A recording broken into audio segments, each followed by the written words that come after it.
Yesus dijadikan Tuhan itu sejak 325 itu salah tuh, Pak. Itu salah.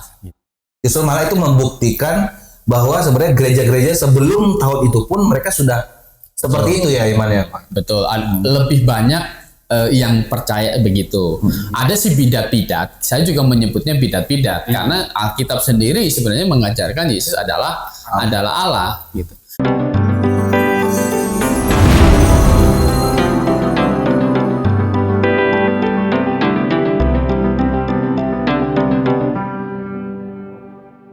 Kembali bersama dengan kami di channel Podcast Kebenaran. Memang konsepnya adalah berbincang atau membahas tentang tema-tema kekristenan. Dan yang memang seringkali yang kita bahas itu pertanyaan-pertanyaan Pak Yusias. Nah, tapi terkait malam hari ini masih tentang doktrin Alkitab. Saya akan mengangkat satu tema yang sepertinya cukup menarik, walaupun memang bisa kita bilang ini tema klasik, karena orang Kristen sendiri beranggapan bahwa tentang tema ini mereka bisa menerima dengan pemikiran yang tentu saja digali dari pengajaran Alkitab. Tetapi orang yang di luar dari kekristenan seringkali mempertanyakan tentang ajaran ini, yaitu apa? Terminologi tentang kata anak Allah. Gitu loh Pak. Kita sama-sama tahu dan sama-sama sepakat bahwa tak mungkin manusia menjadi Allah. Kita tidak bisa menerima itu. Dan tidak mungkin Allah menjadikan manusia jadi Allah. Iya betul. Tetapi Alkitab sendiri mengajar bahwa tetapi di zaman kita sekarang ini Allah pernah menjadi manusia. Dan tentu saja di zaman Adam mereka dijanjikan akan datang juru selamat, yaitu Allah sendiri yang menjadi manusia. Nah, tetapi sebelum kita jauh mengupas pasar itu, akhirnya kita akan berdoa dulu ya. Baik, saya minta kesediaan Pak Yusias untuk pimpin kita di dalam doa. Bapa di dalam surga, puji syukur kami naikkan kepadamu ya Bapa. Pada hari ini kami kembali akan memulai acara Podcast Kebenaran.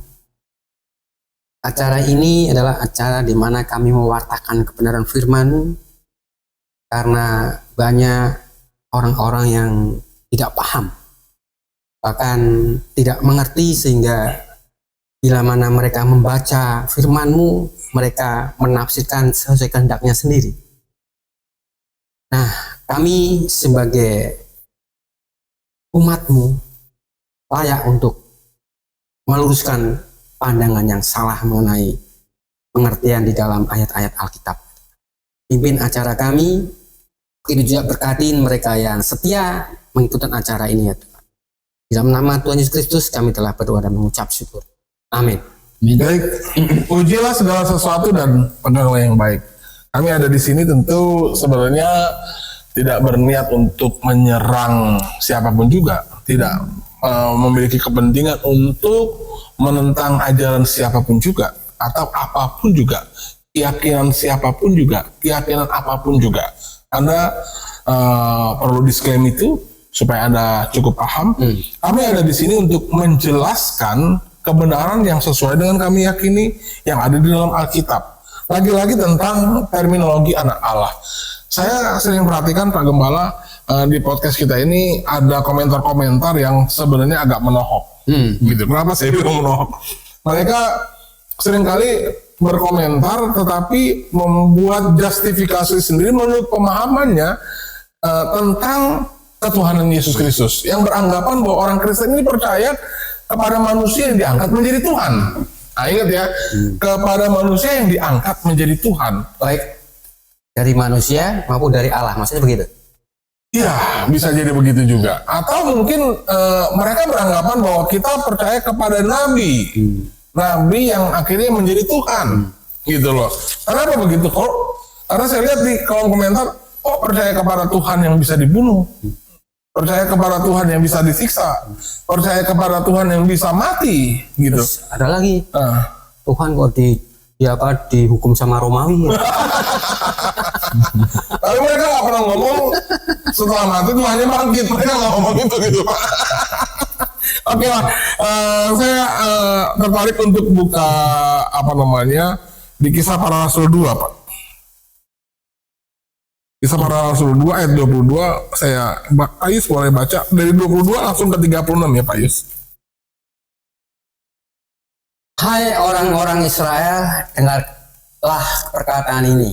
Yang aku maksudkan ialah Yesus dari Nazaret, seorang yang telah ditentukan Allah dan yang dinyatakan kepadamu dengan kekuatan-kekuatan dan mujizat-mujizat dan tanda-tanda yang dilakukan oleh Allah dengan perantara Dia di tengah-tengah kamu, seperti yang kamu tahu. Loncat ke 36.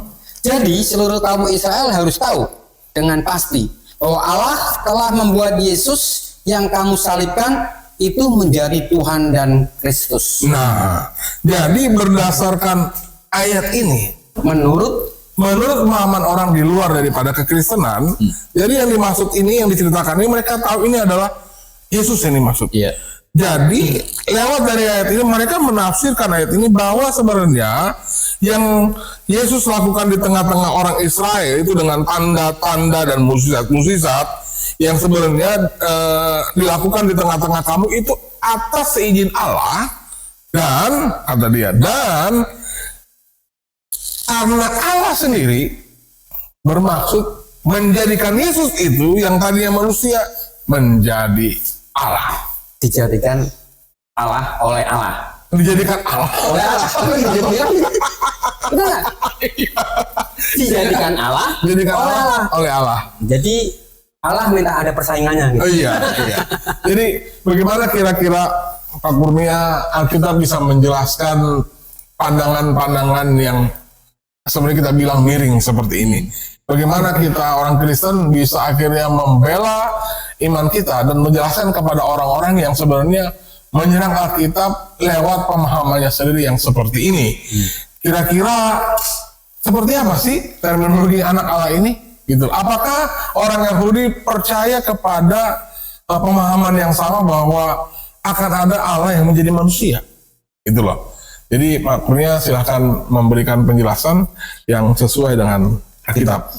Ya, ya tentu konsep Allah yang diyakini oleh orang Yahudi hari ini itu sudah melenceng, sudah melenceng, karena mereka pakai pedoman hanya di Perjanjian Lama, tidak pakai pedoman Perjanjian Baru. Padahal kan Perjanjian Baru itu melengkapi Perjanjian Lama. Jadi konsep Allah tentu harus dari 39 kitab PL dan 27 kitab Perjanjian Baru, nah itulah yang kita simpulkan, akan mendapatkan Allah yang benar, konsep Allah yang benar. Nah jadi kalau orang berpikir bahwa dengan membaca ayat ini orang Kristen ini jadi salah sendiri menafsirkan Alkitab, jadi lebih pinteran orang luar menafsirkan Alkitab, kan jadi lucu juga begitu. Nah kalau ditanya konsep anak Allah itu adalah begini, anak Allah itu adalah untuk membedakan atau gelar untuk membedakan pribadi-pribadi dalam Tritunggal.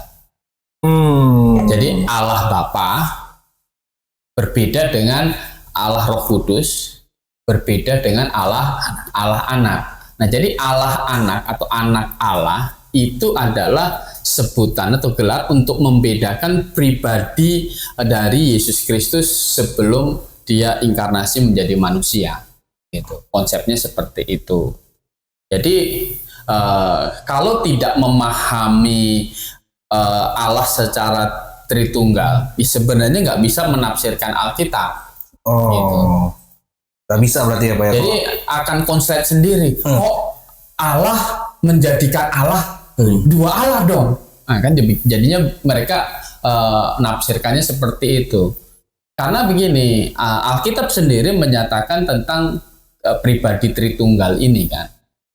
Di dalam pembaptisan Tuhan Yesus Kristus kan, Yesus Kristus dibaptis, ada suara dari langit. Inilah anakku yang kukasihi, kepadanya lah aku berkenan. Kemudian Yohanes Pembaptis melihat burung merpati dan itu adalah Roh Kudus. Dan ketiga pribadi Yesus itu dinyatakan Allah, Roh Kudus juga dinyatakan Allah, Bapa juga dinyatakan Allah. Nah, tetapi ada bagian lain, Allah itu Esa. Nah, inilah kadang yang tidak dimengerti, bagaimana kok tiga pribadi Esa. Nah, akhirnya membaca ini ya nggak bisa paham, gitu. Harusnya membaca ayat-ayat ini harus mengerti bahwa anak Allah itu adalah membedakan pribadi dari Tritunggal itu. Karena kan sebenarnya kan kalau dilihat juga Pak, kata Tritunggal sendiri kan mereka bilang kan nggak ada sebenarnya di Alkitab.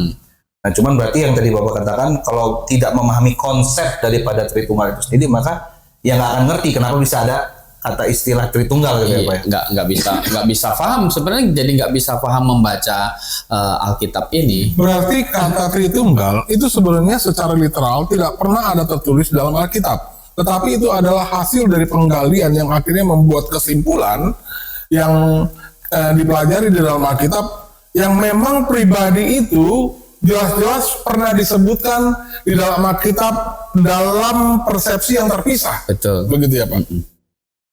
Kan banyak kali di dalam Alkitab itu menyatakan memang Tritunggal dalam membaptis. Ya. Dibaptis dalam Bapa, Anak, dan Roh Kudus gitu.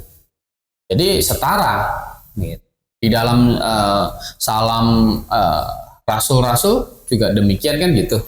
Jadi disebutkan setara di dalam tiga pribadi ini. Tapi 1 Yohanes 5 ayat 7 kan memang ada tiga yang memberi kesaksian di surga, Bapa, Firman. Nah, Firman ini adalah sebutan lain untuk anak Allah. Dan Roh Kudus, ya ketiganya adalah satu. Jadi ketiganya adalah satu, yang mau pakai kata apa untuk menggambarkan ketiganya adalah satu itu? Kan Tritunggal. Oh, makanya akhirnya dibikinlah istilah yang memudahkan untuk kita memahami gitu ya. Iya, betul. Ketiganya adalah satu. Tapi konsepnya di Alkitab, ya ada tiga pribadi, masing-masing punya kehendak sendiri, ada bisa kehendak sendiri, perasaan sendiri, sampai pribadi kan, perasaan, kehendak, kemudian pikiran sendiri. Nah, Bapa punya ada ciri pribadi di dalam diri Bapa, di dalam diri anak juga begitu, dan di Roh Kudus juga begitu. Tetapi ketiganya satu. Ya, jadi kita hanya bisa menyebutnya, ya kalau begitu Allah yang diajarkan Alkitab itu adalah Allah Tritunggal. Begitu. Jadi anak Allah itu dari sejak kekekalan juga sudah Allah. Tuh. Ini jadi dikatakan Bukan berarti dijadikan. Katanya dijadikan ini gimana? iya, karena bukan berarti anak Allah itu Allah yang masih anak-anak, bukan. Bukan ya Pak. Jadi hanya untuk membedakan saja gitu. Dan makanya begini, kalau kita kan sudah singgung bahwa setuju kalau manusia jadi Allah kan nggak mungkin. Ya. Iya. Tapi kalau Allah menjadi manusia kan Ya apapun bisa. masuk akal nggak? Iya, Masuk akal gitu, bisa karena dia maha kuasa kan ya, gitu. Tapi kenapa sulitnya gitu Pak? Mungkin dari pemahaman mungkin dari orang-orang di luar sana, kenapa sulit? Sebenarnya kan kalau yang tadi Bapak katakan kan, kalau memang manusia jadi Allah memang itu impossible ya, nggak bisa manusia berkuasa untuk jadi Allah. Tapi kalau Allah jadi manusia kan itu suatu hal yang memang mungkin, karena kan Allah maha kuasa. Betul. Tetapi kenapa itu bisa sampai ditentang gitu Pak? Apa yang membuat menjadi kira-kira tidak masuk akal gitu Pak? Karena dia belajar Alkitab sudah dengan pikirannya sendiri. Gitu. Nah, makanya Rasul Paulus juga kan menunjuk kepada orang Yahudi di Roma pasal 10 itu kan, mereka mendirikan kebenaran sendiri. Roma pasal 10. Seperti itu. 3 ya. Nah, jadi nggak ketemu. Gitu. Jadi kalau mau belajar Alkitab, ya konsep harus tunduk kepada apa yang dinyatakan Alkitab. Jangan sudah pikiran dulu harus begini. Ya kan, Allah itu harus satu bilangan satu. Ya kan, kamu baca kan bentrok-bentrok, nggak ketemu. Begitu. Bicara tentang satu bilangannya Allah, Pak. Apakah di Perjanjian Lama pernah ada cerita atau sejarah di mana setidaknya manusia berpikir Allah itu bukanlah satu tapi kesatuan? Sepertinya maksud saya gini loh. pemahaman kita kan satu ini kan sama dengan satu-satunya gitu loh. Secara matematika. Secara matematik yang kita tahu satu ya satu, kita nggak bisa deskripsikan. Tapi ada nggak kejadian di dalam perjanjian lama yang menuliskan ternyata bukan satunya pemikiran kita gitu loh, Iya, Pak? iya. Satu secara matematika. Iya. Ya, jadi secara bahasa kata satu itu juga dipakai juga di dalam beberapa kasus. Iya. Dari sejak kejadian itu kan laki-laki akan meninggalkan ayahnya dan ibunya dan bersatu dengan apa? Istrinya. Mereka bukan lagi dua melainkan satu. Nah, kata satu itu sebenarnya satu bukan bilangan satu. Iya, karena nggak jadi ini ya, benar-benar nggak jadi satu gitu kan, Pak. Maksudnya gimana, Pak? Coba Kan jelaskan lagi. dalam pernikahan kan di kejadian juga dikasih tahu nanti oke. laki-laki akan meninggalkan ayahnya dan ibunya dan bersatu dengan istrinya. Mereka bukan lagi dua melainkan satu. Jadi dua pribadi, Sebutkan tetapi bukan lagi dua. Padahal Tapi dua satu. nih, tetapi satu. Iya. Oh. Tapi secara fisik sebenarnya nggak satu gitu ya, Pak. Secara pribadi dua. Dua. Ada suami dan istri, tetapi secara kata adalah mereka bukan lagi dua, Tapi satu. tetapi satu. Iya, betul. Begitu. Maksudnya pribadi orang yang satu itu sebenarnya bisa juga dianalogikan atau dideskripsikan dengan satu kesatuan dari dua pribadi suami istri yang menjadi satu. Nah, kalau suami istri kan pribadinya kan dua. Nah, kalau Allah Tritunggal kan pribadinya tiga. Yang menjadi satu. Iya. Tiga pribadi yang menjadi satu. Tapi bukan trinitarian. Bagaimana? Bukan triteisme. Ya, triteisme ya. Bukan. Karena kan kalau triteisme kan kehendaknya kan berbeda-beda. Oh. Kuasanya berbeda-beda. Oh, maksudnya ada yang lebih tinggi, ada yang lebih Gitu. Tetapi di dalam Tritunggal ini setara gitu. Setara antara pribadi anak, pribadi Bapa, pribadi Roh Nggak ada yang lebih tinggi. Nggak ada yang lebih tinggi. dan nggak ada yang maksudnya saling bentrok satu sama lain gitu ya, Pak. Tidak. Karena kan satu sebenarnya kan mereka itu tiga tetapi satu. Begitu. Nah, maka kita bilang apanya yang satu? Ya sifat keilahiannya, sifat kealahannya itu apa? Satu. Kan kalau kita membaca Alkitab ini Allah gitu kan, itu bukan seperti orang Muslim menyebutnya sebagai nama, tetapi kan kita ini sebutan untuk sang pencipta di dalam bahasa Indonesia. Begitu. Jadi kalau Pak Juma itu membacanya sebagai di Kisah Rasul tadi kan sebagai Allah begitu kan, salah. Harusnya membacanya sebagai Allah gitu. Karena bagi orang Muslim itu Allah itu nama sang pencipta. Sementara Alkitab kita ini dimaksudkan ini bukan nama, nah, tetapi sebutan untuk sang pencipta, sesembahan ya. Gitu.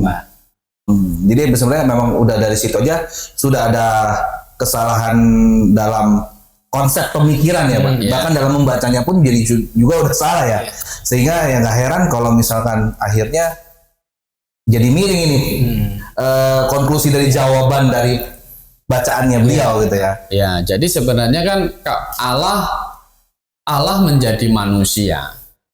Berarti kalau Yesus Kristus itu diklaim sebagai Allah, padahal betul-betul manusia. Sebenarnya tinggal dicek saja. Ngeceknya gimana itu, Pak, maksudnya, Pak? Ada nggak sifat-sifat Allah pada diri Tuhan Yesus? Gitu, pada Yesus yang memang menyatakan Allah dan murid-muridnya juga menyatakan dia adalah Allah. Nah, cocok nggak semua sifat Allah ada pada diri Tuhan Yesus? Kan begitu. Nah, kalau kita membaca Alkitab, Yesus Kristus itu maha kuasa tidak? Ya, maha kuasa. Ya kan?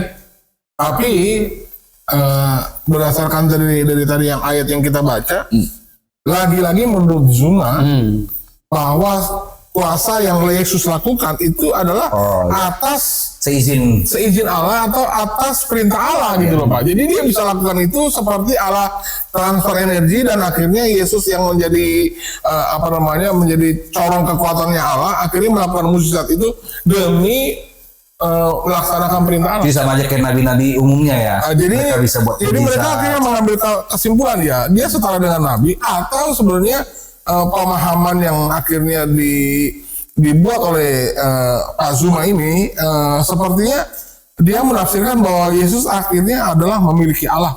Ini ya dia lakukan itu atas izin Allah gitu loh. Coba kalau kita bandingkan satu ayat di Yohanes pasal 10 ayat 17 dan 18.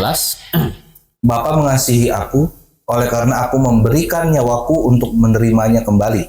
Tidak seorang pun mengambilnya daripadaku, melainkan aku memberikannya menurut kehendakku sendiri. Aku berkuasa memberikannya dan berkuasa mengambilnya kembali. Inilah tugas yang kuterima dari Bapa. Ya. Aku berkuasa memberikannya dan berkuasa mengambilnya kembali. Nah, kalau nabi-nabi punya kuasa untuk nyawanya tidak? Nggak ada nabi yang punya kuasa untuk nyawanya sendiri. Makanya nggak ada nabi yang bangkit lagi, Pak. Gitu. Nggak ada nabi yang bangkit, gitu kan. Tetapi Tuhan Yesus ini kan bukan sekedar nabi yang levelnya sama dengan Yeremia, Yesaya, Daniel. Tidak. Gitu. Tidak ada pernah nabi-nabi begitu berkata, aku berkuasa atas nyawaku, aku berkuasa memberikannya dan juga berkuasa mengambilnya kembali. Gitu. Memberikannya bagi manusia maksudnya. Memberikannya bagi manusia. Gitu. Nah, ini tugas di dalam Tritunggal adalah di anak Allah, pribadi yang disebut anak Allah ini peranannya adalah akan menjadi manusia inkarnasi, begitu. Untuk menerima hukuman, ya menebus dosa manusia, begitu. Nah jadi tinggal diamati, gitu kan, bahwa Yesus Kristus ini ada sifat-sifat Allah tidak? Semua nabi itu berdosa. Ya. Iya. Tuhan Yesus tidak ada dosanya. Catatan Alkitab kan menyatakan seperti itu. Tuhan Yesus ya mengampuni dosa. Tidak ada nabi yang mengampuni dosa. Artinya dia bukan nabi biasa. Jadi jabatan nabi memang akan Tuhan Yesus emban juga, karena apa? Karena kan Mesias kan dia nabi, dia raja, dia imam, begitu. Nah, hanya Allah yang menjadi manusia lah bisa menyandang 3 jabatan ini sekaligus. Tidak ada nabi siapapun bisa menyandang 3 jabatan ini sekaligus. Jadi tidak ada nabi biasa bisa jadi Mesias. Jadi pasti mentok, gitu. Karena apa? Imam harus keturunan Lewi, raja harus keturunan Daud. Ya kalau nabi sih memang bisa siapa saja, gitu. Tetapi kan hanya Tuhan Yesus lah yang bisa memenuhi syarat ketiga-tiganya ini. Kalau kita bilang bahwa yang memiliki 3 jabatan ini sekaligus adalah Mesias, berarti hanya merujuk kepada Yesus saja. Iya. Sementara kan hanya Allah yang menjadi manusia yang bisa begitu. Iya, artinya Yesus itu kan maksud saya. Berarti kalau kita lihat secara literal, arti kata dari Mesias itu kan yang diurapi, Pak. Iya. Betul ya, yang diurapi. Lalu bagaimana dengan istilah kata orang yang diurapi yang kadang-kadang disematkan terhadap salah satu tokoh hamba Tuhan tertentu yang sebenarnya bertujuan untuk membuat karakter hamba Tuhan ini sepertinya seolah-olah adalah hamba Tuhan yang benar-benar dekat sama Tuhan gitu loh Pak. Benar-benar dipakai Tuhan karena pekerjaannya penuh dengan mukjizat. Saking banyaknya mukjizat, segala mukjizat itu mampir di gerejanya, mampir dalam tanda petik, artinya di gerejanya itu penuh dengan mukjizat sampai tumpah-tumpah gitu loh. Makanya orang yang datang ke gerejanya itu orang yang sakit, orang yang lumpuh, macam-macam penyakit ada di situ, macam-macam orang yang kerasukan iblis ada di situ, karena ada hamba Tuhan yang diurapi. Lalu bagaimana kira-kira Pak Kurnia bisa menjelaskan tentang fenomena ini yang benar-benar terjadi marak di tengah-tengah orang Kristen di Afrika, Pak? Di Afrika ini seringkali saya lihat di YouTube itu orang dari mati loh Pak. Bangkit loh. Benar-benar itu Pak. Enggak, Masalahnya dia yang bangkit, besok dia bikin video lagi bangkit lagi. Oh. Jadi bangkitnya double ya. Jadi bangkitnya berkali-kali. Berkali-kali ya. Terus ada lagi fenomena satu lagi di negara bagian Afrika juga. Jadi ada orang yang episode kemarin sudah saya cerita mengaku Mesias juga Pak. Berarti kan orang yang diurapi juga. Saking banyaknya pengikutnya, dia ngumpet di kantor polisi. Wah, kenapa? Ya karena pengikutnya ini mau salibin dia. Gitu. Oh iya saya ada nonton juga itu. Mau salibin dia kalau benar-benar dia Mesias, iya. disalib itu kan mati, pasti bangkit lagi dong. Gitu Bang. Jadi pengen pembuktian. Iya. Cerdik juga itu ya. Jadi memang yang di Afrika ini Pak, nama Tuhannya ini luar biasa. Mobilnya itu kalau nggak salah Lamborghini, karena memang jemaatnya banyak sekali dan orang banyak ikut dia. Mungkin karena saking banyaknya, meskipun Afrika kita bilang negara yang pendapatan per kapitanya rendah, itu nama Tuhannya bisa hidup seperti itu. Ya. Gimana kira-kira kita menjelaskan? Kan ya, kalau dia menyandingkan diri sebagai Mesias yang diurapi, berarti harus menyandang tiga-tiganya. Itu pasti Mesias palsu, gitu. Jangankan mau menyandingkan diri dengan Mesias, ya kan? Menyandingkan diri dengan nabi-nabi biasa saja, Itu udah nggak bisa. itu pasti juga nabi palsu. Menyandingkan diri dengan imam-imam saja, itu pasti imam palsu. Nah ini menarik nih Pak Imam, sedikit Pak saya ini Pak. Karena konsepnya juga dulu saya pernah dengar ada yang mengajarkan bahwa seorang ayah itu adalah imam bagi keluarga. Iya, bagi keluarganya. Itu gimana Pak? Apakah itu dibenarkan atau tidak menurut konsep yang baru nih Pak? Itu kalau ayah itu imam bagi keluarganya, itu adalah ada di dalam satu periode waktu sebelum hukum Taurat diturunkan. Karena setelah hukum Taurat diturunkan, itu yang menjadi imam itu Tuhan pilih dari suku Lewi, dan imam besarnya itu turun-temurun, itu nggak boleh suku lain. Harus Lewi terus. Harus Lewi, dan untuk imam besarnya itu harus keturunan Harun. Oh, oke. Gitu. Di zaman si Lewi ini, Bapak udah tidak lagi berfungsi sebagai imam ya Pak? Sudah tidak, sudah berhenti. Apalagi sekarang perjanjian baru ya. Apalagi sekarang, gitu, di zaman gereja ini, coba lihat jabatan gereja. Jabatan di dalam gereja itu adalah gembala, ada pengajar, ada guru, ada penginjil, kan gitu. Iya. Nah, kemudian ada jabatan tambahan diaken, pelayan, Iya. kan gitu. Nggak ada jabatan imam suci. Nggak ada jabatan yang perlu diurapi, gitu. Karena yang diurapi kan raja, imam, sama nabi. Gembala ini bukan nabi, Iya. gitu. Ini juga bukan raja, Betul. ini bukan imam, gitu. Diaken juga bukan. Jadi tidak ada di dalam gereja ini upacara pengurapan.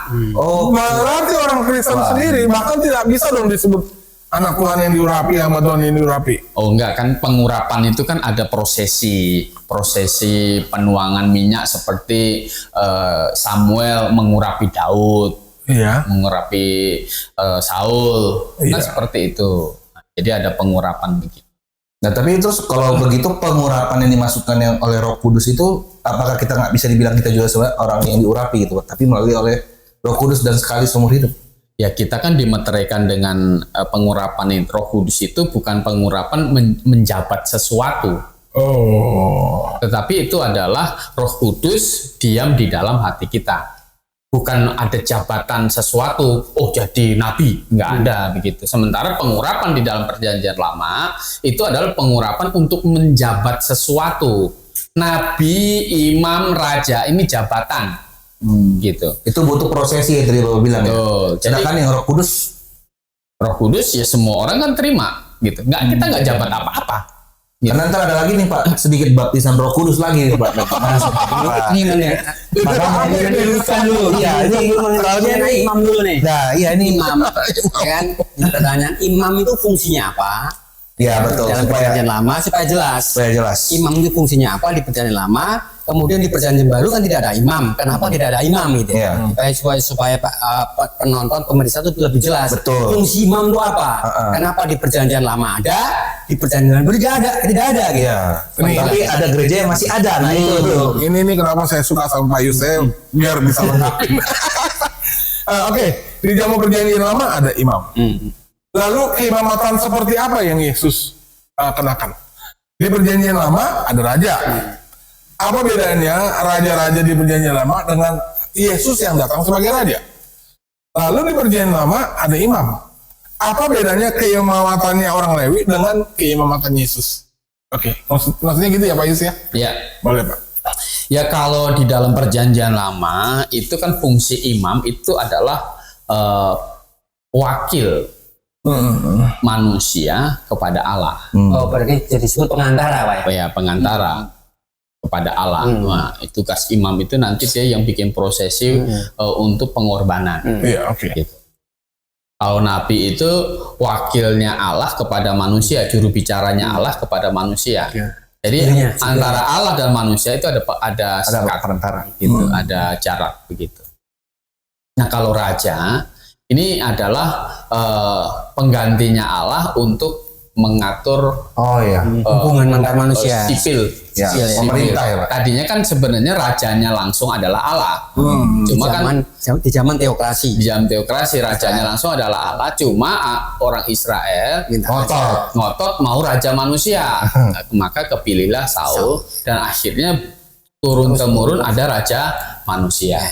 Nah, kalau keimamatan Yesus, Tuhan Yesus itu kan harus menyandang, karena dia Mesias harus menyandang jabatan imam, tetapi karena bukan dari Lewi, maka keimamatan Tuhan Yesus itu diatur dari Melkisedek. Oh, karena dia bukan garis keturunan Lewi ya Pak? Betul. Iya, udah punya ya. Nah, jadi Melkisedek ini adalah imam yang lebih tinggi daripada Lewi. Mengapa lebih tinggi dari Lewi? Karena Abraham saja kasih persembahan kepada Melkisedek, dan Tuhan Yesus ambil posisi Melkisedek, jalur Melkisedek untuk jadi imam. Karena memang posisinya Lewi juga itu belum ada ya ketika Melkisedek itu ada ya. Jadi sudah jelas lebih dulu Melkisedek ya. Lebih tinggi malah, lebih tinggi jalurnya itu. Karena Abraham saja yang dihormati sama Lewi kan gitu. Yang dihormati sama Lewi kasih persembahan, kasih persepuluhan kepada Melkisedek kan begitu. Nah, jadi begitu. Kalau hari ini di gereja tidak ada jabatan-jabatan ini. Tapi ada sekarang Pak. Faktanya saya tidak suka. Maka kita bilang itu imam palsu, itu nabi palsu, itu kalau dia ngeklaim raja palsu. Wah. Berarti boleh dikatakan gini Pak ya. Kalau di perjanjian lama tuh kenapa butuh imam? Karena butuh pengantara. Ya kan? Nah, kalau orang perjanjian baru kenapa nggak ada lagi jabatan imam? Karena kita tidak perlu pengantara, gitu Pak ya. Karena Tuhan Yesus itu kan sudah menyelesaikan segala dosa kita, sudah beres, sehingga kita tidak melakukan persembahan korban di mana perlu ada perantara. Karena kan Yesus sudah menjadi korban dari dosa kita. Jadi sudah selesai, dia imam besar kita. Jadi tidak ada Harun lagi. Jadi dia imam besar kita. Jadi perantara kita sebenarnya kepada Bapak langsung melalui Yesus gitu ya. Yesus Kristus. Kalau tidak ada perantara, berarti seharusnya gereja itu tidak boleh mempraktikkan lagi seorang hamba Tuhan yang memohon doa berkat untuk menyalurkan berkat kepada jemaat. Ya nggak ada lagi, nggak ada Tuhan perlu ada imam yang ditunjuk oleh Allah, posisinya kasih berkat, kasih kutuk. Nah, kalau nggak seneng dikutuk, gitu kan? Kalau seneng nanti dikasih berkat, gitu. Itu nggak ada konsep begitu lagi. Tapi kalau saya dengar selama ini belum pernah ada habis kebaktian gereja untuk jemaat sih Pak. Yang ada mana doa berkat. Dan kalau kesel nggak kasih persembahan, kayak. Tapi malah justru sih nggak ngusuk. Lalu dia ngancam belalang paha. bahkan mereka suruh kita itu ada prakteknya Pak. Misalkan ya. Misalkan yang di depan begini, kita harus begini gitu. Nah itu gimana itu Pak? Karena katanya kalau misalnya nggak begini, ada yang bilang kalau kita doakan, kan saya pernah juga berbincang dengan seorang, kalau kita berdoa, ya berdoalah, berdoa untuk memohon berkat gitu ya Pak. Tetapi dibilang saya udah terbiasa seperti ini. Kalau tidak seperti ini, gimana ceritanya gitu? Kan nggak jelas nih katanya mau menunjuk kemana lah. Ini gimana Pak maksudnya nih? Ya kan jabatan kalau kamu pakai begitu ya kan, itu kan seperti posisinya imam, sementara kan tidak ada. Oh, itu praktek imam jadi sebenarnya, Pak. Itu praktek keimamatan begitu. Ya kalau kita berdoa memberkati ya tidak masalah.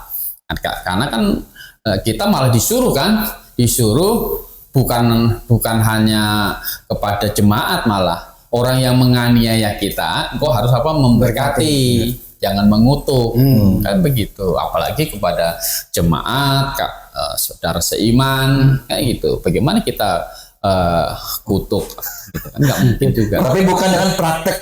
Ya, nggak bisa, nggak boleh dengan juga posisi seperti kita menempatkan diri pakai jadi imam begitu kan. Kalau kamu ada dosa ngaku ke saya. Gitu kan. Nanti saya sampaikan kepada Tuhan, kan gitu. Jadi nggak perlu kalau nggak ada sebenarnya kayak kalau mau ngaku dosa, ya ngaku dosa langsung kepada Tuhan. Langsung saja, langsung begitu ya. kepada Tuhan. Nggak perlu ada pengantara gitu. Dan pengantara kita itu hanya Tuhan Yesus gitu. Tidak ada malaikat mengantarain kita, gitu kan. Bahkan Maria juga ibu manusia Tuhan Yesus waktu di bumi juga bukan pengantara. Kita tidak bisa. tidak ada ayatnya pun ya, Pak, sebenarnya yang menyatakan jelas seperti itu ya, Pak. Iya, nggak ada. Dan pengantara kita kan cuma Tuhan Yesus. Iya. Gitu. Di Ibrani itu kan dituliskan seperti Oke, Pak Kurnia, berarti kita kembali lagi ke tema utama tentang terminologi anak Allah. Berarti anak Allah adalah pemahaman yang sesuai dengan yang Alkitab katakan bahwa adalah Allah yang menjadi manusia, yang memiliki atau menjabat 3 fungsi jabatan itu sekaligus, yang dalam istilah Alkitab itu disebut dengan Mesias ya Pak. Bukan berarti sesuai dengan pandangan Pak Juma ini bahwa Yesus ini adalah manusia diangkat menjadi Allah. Ya, begini, kenapa kok ada kata-kata Rasul Petrus ini kan? Kan? Rasul Petrus Ya, ayat 36 tadi. Jadi seluruh kaum Israel harus tahu dengan pasti bahwa Allah, maksudnya Bapa ini, telah membuat Yesus yang kamu salibkan itu menjadi Tuhan dan Kristus. Gitu. Jadi seolah-olahnya kan Tadinya Allah Bapa menjadikan Yesus Tuhan ya kan? Ya, begitu. Kemudian ada yang olok-olok lagi. Yesus jadi Tuhan di tahun 325 di konsili Nicea. Konsili Nicea itu apa sih Pak? Ini kayaknya sering jadi bahan ini Pak. Dibahas ya. Iya, jadi bahan apa sih namanya? Jadi bahan tombak buat orang lain untuk menyerang kekristenan. Sepertinya seolah Yesus itu jadi Tuhan di tahun 325 kira-kira. Dan perlu nggak sih 325 dia bukan Tuhan. ya, Bukan Tuhan. dan perlu nggak sih maksud kita sebagai orang-orang Kristen yang Alkitabiah itu percaya tentang perihal konsili Nicea ataupun konsili yang lain gitu. Begini, konsili Nicea itu sebelum saya jawab yang bagaimana ayat ini, Petrus kenapa jawab ya. Konsili Nicea itu kan begini, itu terjadi di 325 Masehi.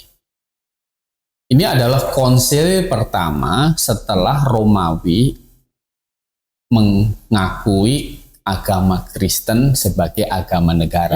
Oh, oke. Ya. Jadi kaisarnya jadi Kristen dan ditetapkanlah sekarang ini Kristen itu menjadi agama negara. Oh, Edict of Jadi Milan ya. sebelum tahun itu Kaisar Romawi itu belum memeluk Kristen gitu. Belum, ya semuanya menganiaya orang Kristen.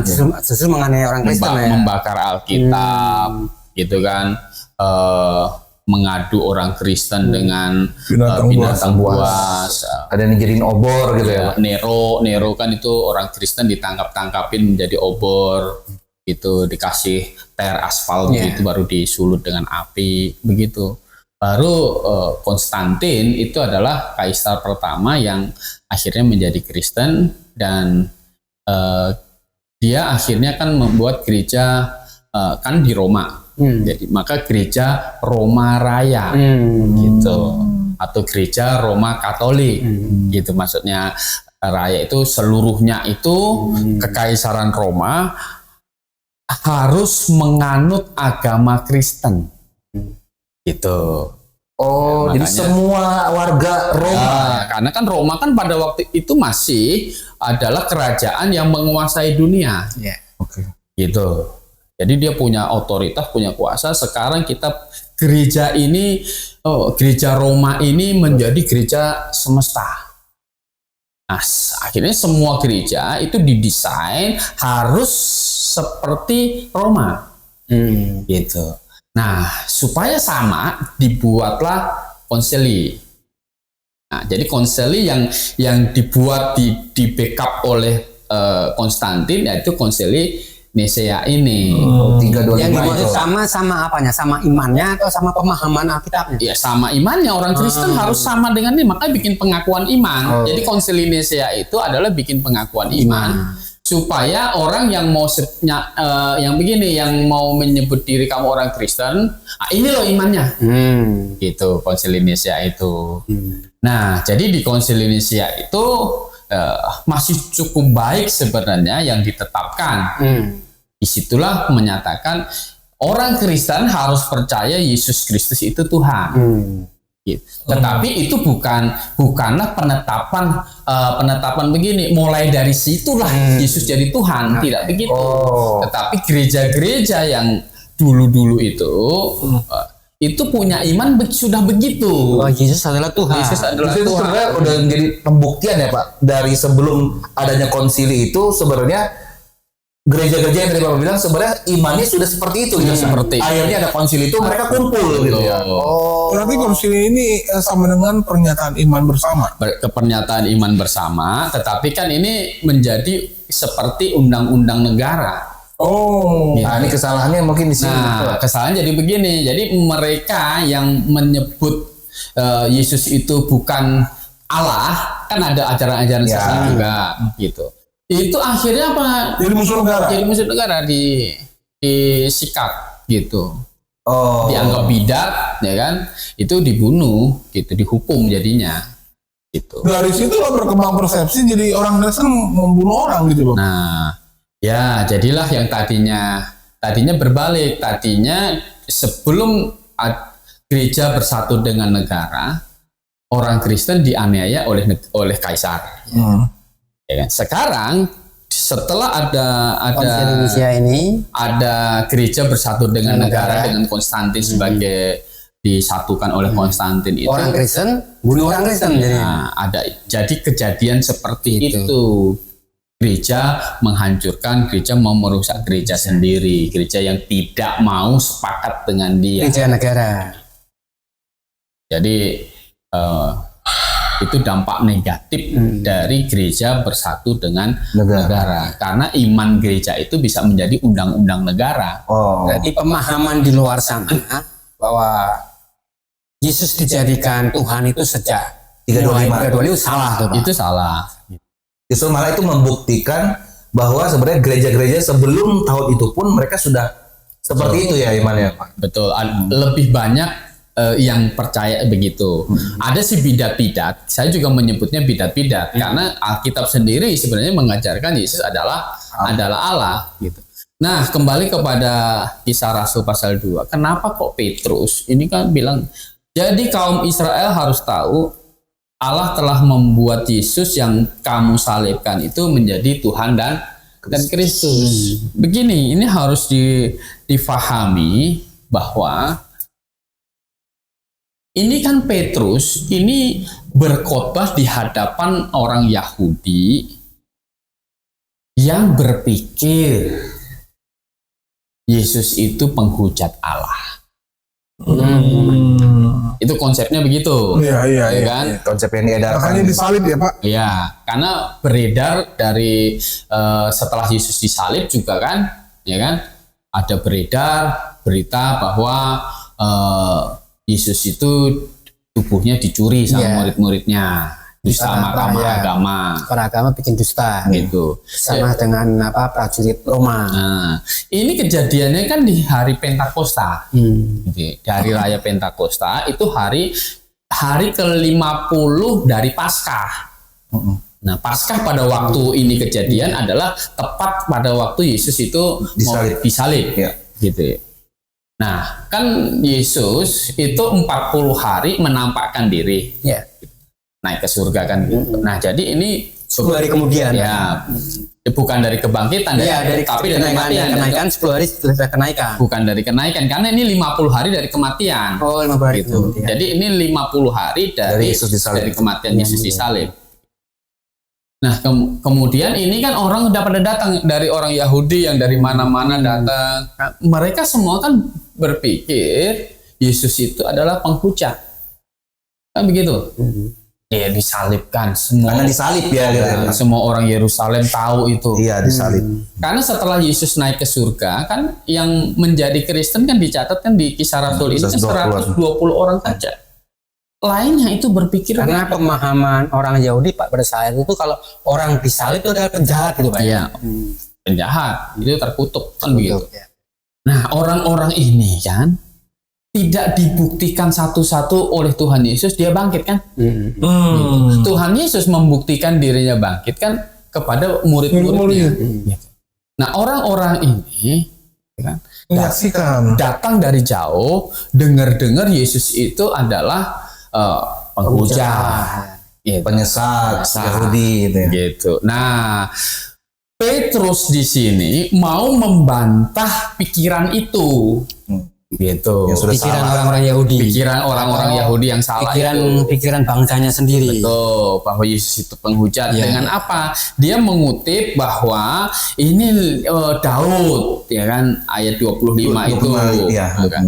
Sebab Daud berkata tentang dia, aku senantiasa memandang kepada Tuhan karena ia berdiri di sebelah kananku, aku tidak goyah. Sebab itu hatiku bersukacita dan jiwaku bersorak-sorai, bahkan tubuhku akan diam dengan tentram. Sebab engkau tidak menyerahkan aku kepada dunia orang mati dan tidak membiarkan orang kudusmu melihat kebinasaan. Engkau memberitahukan kepadaku jalan kehidupan, engkau akan melimpahi aku dengan sukacita di hadapanmu. Nah, ini tentu ini bukan bicara untuk Daud. Tetapi ini kan bicara untuk Mesias. Daud tidak pernah bangkit kan? Gitu. Tetapi Petrus menyaksikan Yesus bangkit dan Petrus mau berkata Yesus bangkit itu adalah memang sudah dinyatakan di dalam kitab Mazmur begitu. Oh, berarti posisi Yesus di zaman itu memberikan justifikasi secara umum di masyarakat luas secara terbuka. Petrus. Petrus memberikan klarifikasi tentang keberadaan Yesus yang sesungguhnya gitu ya Pak. Betul. Sehingga akhirnya dia sebenarnya dalam Alkitab menceritakan sebenarnya dia memberikan kesaksian ya Pak. Betul. Dan yang menjadi lebih penting lagi, ya ini kalau kita baca Kisah Para Rasul ini sama ayat ke-41 yang luar biasanya dengan khotbahnya Petrus membuahkan hasil pertobatan yang sangat besar. Jumlahnya tuh. Oh, iya. Kayaknya Petrus ini konferensi pers. Nah, itu. Lihat hasil khotbahnya Petrus nih. Iya. Kalau misalkan khotbahnya Petrus tidak bisa meyakinkan orang Yahudi bahwa Yesus adalah Tuhan, yang tidak diangkat oleh Tuhan menjadi Tuhan, mungkin tidak ada pertobatan.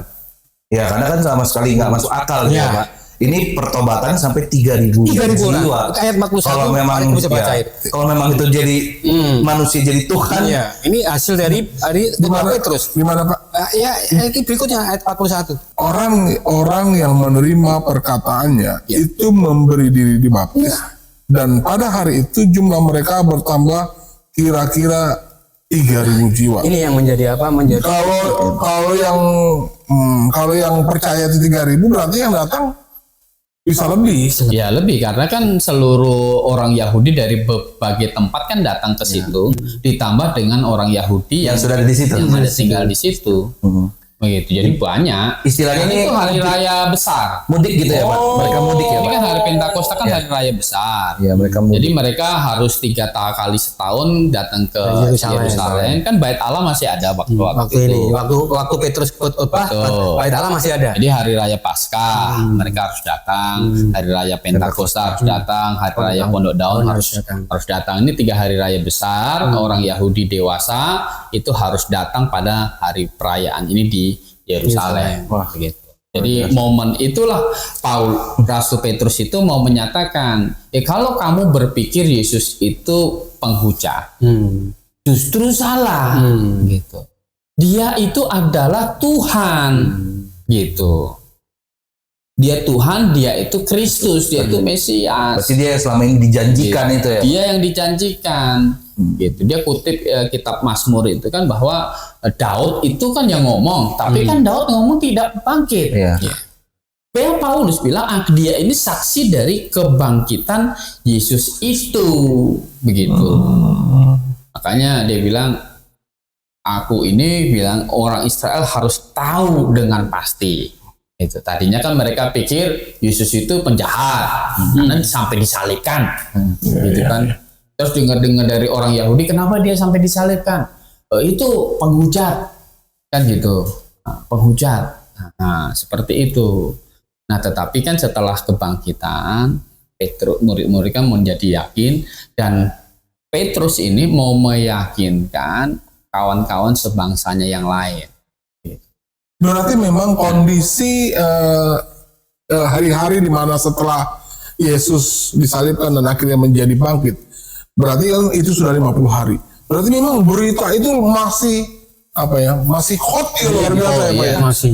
Jadi belum ada setengah tahun. iya, saking hotnya itu orang-orang Yahudi yang di luar negeri kan, kita bicara luar negeri ya. Ya benar, di Yang luar negerinya mereka. Di luar negeri itu mereka dengar itu berita ya Pak. Iya. Karena justru lewat momentum di mana orang Israel pulang kampung, terus pakai momentum itu untuk bikin klarifikasi. Kalau sekarang mah konferensi Bukan pers klarifikasi, menjelaskan bahwa kamu harusnya percaya karena dia kutip ayat-ayat perjanjian lama. Yesus itu bukan penjahat. Kamu lihat dia bikin mukjizat, itu bikin tanda-tanda, bikin ini segala macam, dan Jadi dia menyangkal tuduhan-tuduhan selama ini. Gitu. Berarti Pak, sebelum kita mengambil kesimpulan di ayat 36 itu, harusnya kita baca ayat sebelumnya ya Pak. Iya, keseluruhan itu Pak. Cerita itu maksudnya apa, gitu kan? Jadi istilahnya itu latar belakangnya. Kalau dibaca jadi kita tahu ya Pak. Tapi kalau dibaca jadi cuma nih, jadi Boleh nggak Pak? Ini ayat ini kenapa Petrus menjelaskan seperti ini, karena ini menurut bahasa manusia, bisa nggak dikatakan gitu? Iya, dia kan mau membantah pikiran orang-orang Yahudi tentang Tuhan Yesus kan begitu. Ya, jadi Paulus itu, Rasul Petrus bilang, kalau kamu pikiran begitu itu salah. Justru apa? Allah sendiri sudah mendeklar dia itu memang Tuhan. Kenapa? Pada waktu baptisan Tuhan Yesus, Allah Bapa kan ada suara di atas. Inilah anakku yang kukasihi, kepadanya lah aku berkenan. Jadi Allah Bapa mendeklar, menyatakan itu, maksudnya menjadikan itu bukanlah tadinya belum jadi bukan begitu. Bukan pelantikan, bukan pelatih, tetapi mau menyatakan, karena kan manusia kan berpikir mana ada Allah. Mengumumkan Pak, mengumumkan. Iya. Inilah anakku yang kukasihi. Nah, kepadanya lah aku berkenan. Nah, Petrus ini kan sebenarnya dalam ingatan dia kan sangat ingat itu, begitu. Yang sama dengan bahasa manusia seperti ini Pak Elko. Dan pernah Yosua, kalau tidak salah, Yosua berdoa supaya matahari berhenti. Ya kan? Nah ini kan bahasa manusia. Tapi kalau sekarang kita minta matahari berhenti, dianggap kita bodoh. Karena ilmu pengetahuannya belum sampai di situ. Iya. Gitu. Iya. Ya, jadi alur ceritanya seperti itu. Orang Yahudi berpikir Yesus bukan Tuhan, gitu, hanya penjahat saja. Nah, sementara Petrus ini tahu dia Tuhan, gitu. Mengapa? Karena setelah mati, dikubur, kemudian bangkit, kan gitu. Kalau hanya nabi biasa, tidak ada nabi yang bangkit. Mana ada nabi yang bangkit? Itu dia tadi Pak. Memang tidak ada makanya nabi yang bangkit Pak. Nah, ini Daud saja, kenapa ayat ini sebenarnya tidak bisa diklaim untuk Daud? Karena kan Daud kan tidak bangkit. Ya, seperti khotbahnya Pak Kurnia berapa lalu kan. Semua tokoh, baik tokoh agama, tokoh apa aja, ya kan? Mati, nggak bangkit. Siapa? Tokoh apa mana? Yang dia mati kemudian bangkit tidak ada. Hanya Yesus sajalah yang Bangkit. Dan bukan cuma sekedar klaim biasa Pak, tapi sudah banyak yang menyaksikan, banyak buktinya gitu kan. Banyak saksi. Betul, dia banyak mati saksi. bangkit, siapakah dia? Iya. Nah, Petrus kan menjadi saksi mata dari kebangkitan itu. Iya, luar biasa. Dia tidak mencuri tubuh Tuhan Yesus. Tubuh Tuhan Yesus tidak dia simpan. Bahkan dia pernah menyangkal, Pak. Ya sebelum kebangkitan kan, Iya, sebelum waktu Yesus disalib, dia nggak berani. Gitu. Nah, tetapi setelah 3 hari dikubur, Dia bangkit. Nah, Petrus itu Makin akhirnya yakin itu memang Tuhan. Nggak ada manusia akhirnya mati bisa bangkit itu tidak selain Allah yang menjadi manusia. Karena luar biasa. Petrus menyangkal itu karena waktu itu dia posisi ketakutan. Tapi justru kalau memang dibilang kata dicuri, Pak, memang nggak akan masuk akal karena kan kita lihat sampai semua para rasul itu siap martir ya, jadi martir semua ya. Kalau memang diculik, berarti suatu hal yang konyol, mereka mau membuktikan sesuatu hal yang mereka bohongi, tapi mati gitu kan. Bukan sekadar itu aja. Dia nggak mungkin siap jadi martir kalau Yesus itu bukan Tuhan. Iya, itu dia. Ya, karena dia berani siap menjadi martir karena Yesus Tuhan dan dapat jaminan keselamatan. Ini yang paling penting. Betul. Jadi gini, kita harus mengerti begini. Catatan kita Perjanjian Baru itu adalah catatan yang ditulis setelah kebangkitan Tuhan Yesus. Jadi kalau orang berkata begini, itu kan kurios juga cuma Tuhan. Bisa Tuhan gitu kan. Yang bisa disematkan kepada manusia Tuhannya itu. Ya bisa begitu. Saya juga bisa jadi Tuhan. Bisa nyebut diri kurios. Ya. Tetapi begini, ini kan Perjanjian Baru ini ditulis pasca kenaikan Tuhan Yesus. Mereka setelah kenaikan Tuhan Yesus, setelah kebangkitan kemudian Yesus naik, pikiran mereka tentang Yesus Kristus itu bukan sekedar Tuhan. Tetapi pikiran mereka itu adalah Tuhan yang sama dengan Allah Bapa. Ya, Tuhan pemilik langit dan bumi. Gitu. Ya. Ini bagi mereka Yesus Kristus itu adalah pencipta. Gitu. Nah, kalau kita baca Jehovah yang datang, gelar di dalam Wahyu pasal 1 ayat 8 coba dibaca. Ini Rasul Yohanes yang 3,5 tahun bersama dengan Tuhan Yesus, dia menyaksikan juga kebangkitannya, kenaikannya. Dan dia berkata apa? Aku adalah Alfa dan Omega, firman Tuhan Allah, yang ada dan yang sudah ada, dan yang akan datang, yang maha kuasa. Jadi keberadaannya itu tidak diadakan, tapi memang sudah ada. Sudah ada. Ya. Gitu. Dan yang akan datang bahkan Kan gitu. Ya. Ya kan? Jadi memang tidak diadakan oleh siapa-siapa, bukan dijadikan siapa-siapa. Karena memang dari sejak kekekalan yang lampau, memang Allah itu sudah Tritunggal. Ada Allah Bapa, ada Allah Anak, ada Allah Roh Kudus gitu. Makanya di Kejadian pasal 1 ayat 26 kan ketika menciptakan manusia, marilah kita menjadikan manusia itu segambar dan serupa dengan kita. Dari ayat pertama, pasal pertamanya udah jelas ya Pak. Tuh. Kita katanya gitu. Ya, jadi jelas bahwa Yesus Kristus ini adalah Tuhan, adalah Allah yang menjadi manusia, dan oleh karena apa yang dibuatnya di atas kayu salib, dengan dia rela memberikan nyawanya, dan dia berkuasa mengambilnya kembali. Dengan dia mati, dikubur dan bangkit, dosa manusia sudah dijatuhin hukuman, sehingga kita yang akhirnya memutuskan, saya percaya dia. Saya percaya dia juru selamat atas segala dosa saya.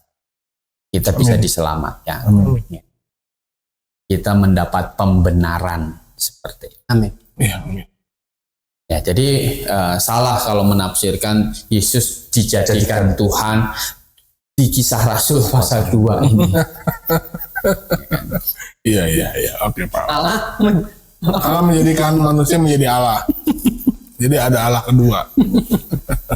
Ya, tidak begitu, karena kan tadi Wahyu 1 ayat 8 tadi kan, Aku adalah Alfa dan Omega, yang ada dan yang sudah ada dan yang akan ada. Oke. Baik. Masih ada yang perlu ditambahkan Pak Tommy? Pak Yus bagaimana?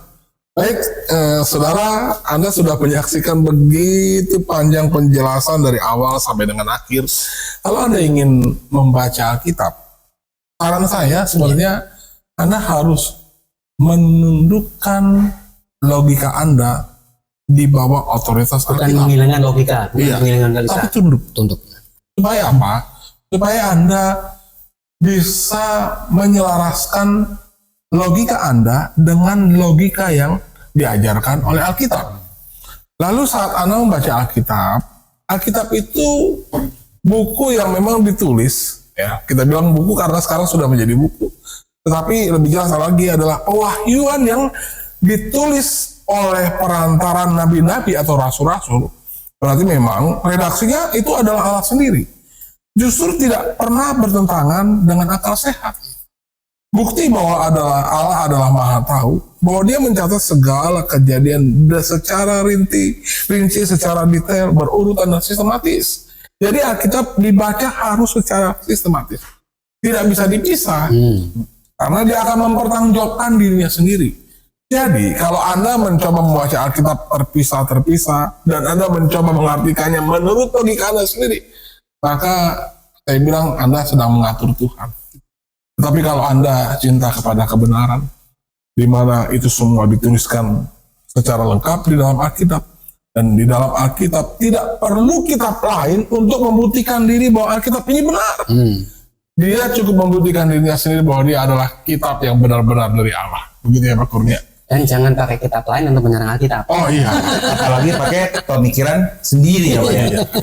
Jadi tidak ada Alkitab yang setara dengan, tidak ada kitab lain yang setara dengan Alkitab. Jadi Alkitab ini tidak ada bandingnya. Itulah tandanya bahwa ini adalah satu-satunya firman Allah. Bukan salah satu firman Allah. Mengenai keselamatan di dalam Alkitab sudah jelas. Bahwa Yesus adalah Allah yang menjadi manusia. Bukan manusia diangkat menjadi Allah. Tetapi dia yang adalah pada mulanya adalah firman yang bersama-sama dengan Allah dan akhirnya menjadi manusia. Kan gitu. Itu bernama Yesus. Datang ke dunia ini bukan tujuannya supaya mati konyol-konyolan, tidak.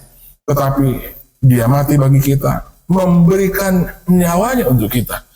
Supaya apa? Oke, dia mati, tetapi kita hidup. Karena kita mengaku bahwa segala dosa kita sudah ditanggung dia di atas kayu salib. Bukan Tuhan repot-repot menyalahkan manusia. Jadi manusia. Iya, karena memang dosanya harus dihukum. Maka harus ada manusia yang tidak berdosa yang dihukum menggantikan dosa-dosa Anda. Kalau ada manusia yang bisa menggantikan hukuman dosa Anda, itu salah. Karena kenapa? Tidak ada satu manusia pun yang berdosa. Jadi harus manusia yang tidak berdosa. Yaitu adalah Allah sendiri. Kalau Anda merasa diberkati lewat acara ini, Anda bisa share. Atau kalau Anda ingin mensupport program ini, Anda bisa subscribe channel ini supaya nanti kalau kami upload video baru, ada notifikasi di handphone Anda. Baik, selamat malam dan akhirnya salam Maranatha.